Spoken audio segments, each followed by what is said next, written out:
इत्तेफाक ये भी है कि जब मैं पहली पोस्टिंग पे लगा तब भी मैं उसी गांव में निवास कर रहा था। जिस गांव में मेरी पोस्टिंग थी उसी गांव में रहता था, पत्नी साथ रहती थी उसी गांव में। और आज मैं रिटायरमेंट ले रहा हूं, आज भी उसी गांव में निवास कर रहा हूं परिवार सहित। ये भी इत्तेफाक ही है। कुछ इत्तेफाक हो जाते हैं। तो जहां हम रहे वहां पे भी थोड़ा सा डिस्टर्ब हुआ और वास्तव में, लेकिन वो अच्छी तरह सब संभल गया, सब कोई दिक्कत नहीं आई।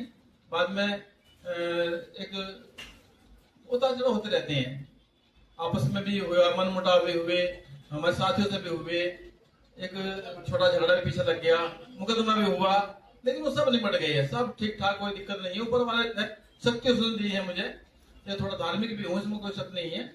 मैं अपने धर्म के प्रति भी जो है अपना व्यवहार अच्छा रखता हूँ और प्रभु से मैं हर रोज यही प्रार्थना करता हूँ, प्रभु जहाँ भी रखना, हमें सद्बुद्धि देना, हमें सही रास्ता दिखाना, हमें ऐसे कार्य कराना जो हम अच्छे कार्य करते चले, सबके प्रति हमारा व्यवहार अच्छा हो, हम सबके प्रति खुशहाल से उनको देखें। और बस यही कहता हूँ कि एक मैं चाहता हूँ कि कभी कोई निराशा ना हो मन में। ये मैं खुशी करता हूँ कि मेरे मन में कोई निराशा ना रहे, आशा ही सब कुछ है, मैं यही अपने चाहता हूँ।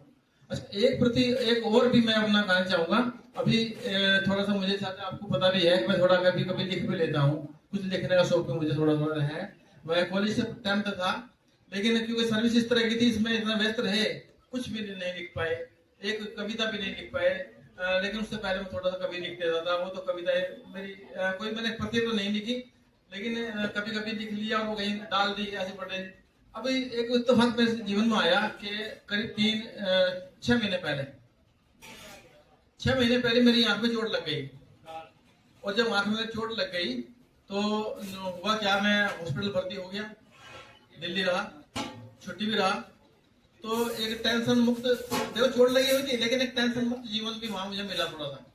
हालांकि 10 दिन मिले, वो टेंशन मुक्त मिले, क्योंकि ये टेंशन यहाँ की नहीं थी। वहाँ मोबाइल तो मैंने छेड़े, एक ही दिन में मैंने 70 फोन वहाँ भी सुने हैं, लेकिन फिर भी वो टेंशन नहीं थी। मैं यहाँ पे हूँ थोड़ा, इसलिए मैं नहीं कर पाऊंगा काम, मैं आज यहाँ पे हूँ। अच्छा, उस समय में एक हुआ क्या, मेरे साथ एक इत्तेफाक हुआ, बड़े पता नहीं मेरे मन में क्या दिमाग में आई कि मेरी दोनों आंखें में आंसू थे। एक आंख में आंसू इसलिए थे कि जो है मेरा ऑपरेशन हुआ था, वहां पे पानी, जब मैं दवाई डाल रहा था तो पानी ढलता था, उसमें आंख से निकलता था। लेकिन दूसरी आंख मेरी ठीक थी, लेकिन फिर भी उसमें आंसू रहते थे। अब वो आंसू रहते थे, पर मैं दोनों पानी जाता था आंख में, तो एक आंख तो वैसी थी लेकिन दूसरी आंख दिखाई देना बंद था। अब मैंने उस टाइम पढ़े 2 चीज लिखी, जो चीज मैंने वो लिखी, वो मैं 2 चीज आपको बता चाहता हूँ। कभी कभी आंखें बात करती हैं, दोनों आंखें बात कर रही हैं और दोनों आंखें एक दूसरे कह रही हैं,